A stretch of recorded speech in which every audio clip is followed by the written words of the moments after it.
I have an innate desire to understand what's going on for other people, and I actually care for them in terms of understanding their world and their reality, and I'm prepared to invest the time and energy to get an appreciation of what their world's about so that I can stand beside them and help them navigate a way forward.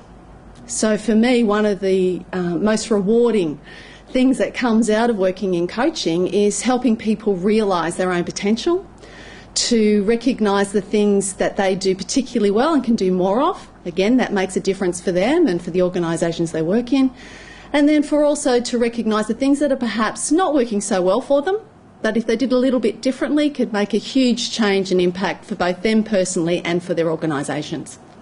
A typical coaching scenario for me, and one where we get a positive outcome, usually comes about by an individual aspiring to something. So it may well be about a transition from a functional head into a general management role. Perhaps they've been identified as a high performer and they're being groomed for something not necessarily specific, but something a little bit more general into the future.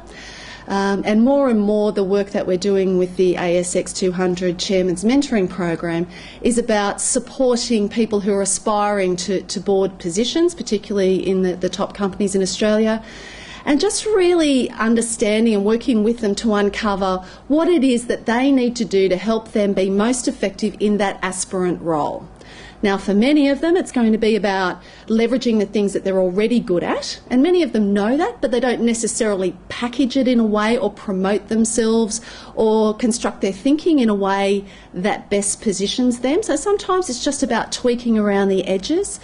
Other times it's about giving feedback or using tools and mechanisms that have identified the things that they're perhaps not doing so well or that's getting in their way, and working with them to identify alternate strategies in dealing with things, because often people fall back on doing what they've always done, and learning new behaviours takes time. So successful coaching with them is about helping them go through that learning process and having a safe place to test out things to do differently.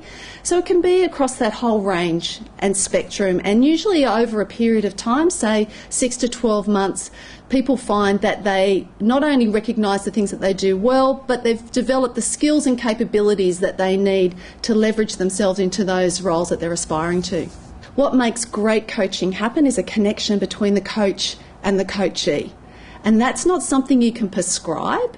It's something that happens between two people. And even though you can't necessarily put it in a box and define it, it doesn't mean that it's not there. So coaching draws on many things. It draws on lots of different backgrounds, so education, psychology, behavioural sciences, but the application of it is very much about that interpersonal engagement between people. And that's what makes the difference between a relationship that is particularly effective and one that's just transactional.